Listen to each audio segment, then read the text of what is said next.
Navbatdagi qo'shiqlarimdan biri teksti haqida sizlar bilan bo'lishmoqchiman. Qanaqa teksti yoqadimi, yoqmaydimi kommentariyada yozib qoldirarsizlar. Xullas, xo'rlash bu yaxshi emas, zo'rlash bu sevgi emas. Majburlash bu keks emas, keks emas, keks emas. Toza bo'lsa agar diling, yo'llatma zinoga yo'ling. Shunda chamanlar ichra sayrab yayrar bulbuling. Agar bulbul sayrashni xohlasanglar, u holatda har bir inson normalni yuradi-da.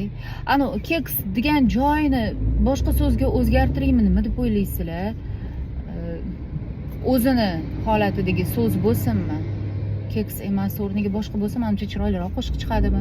Xullas, tez orada shu qo'shiqni kutib qolinglar.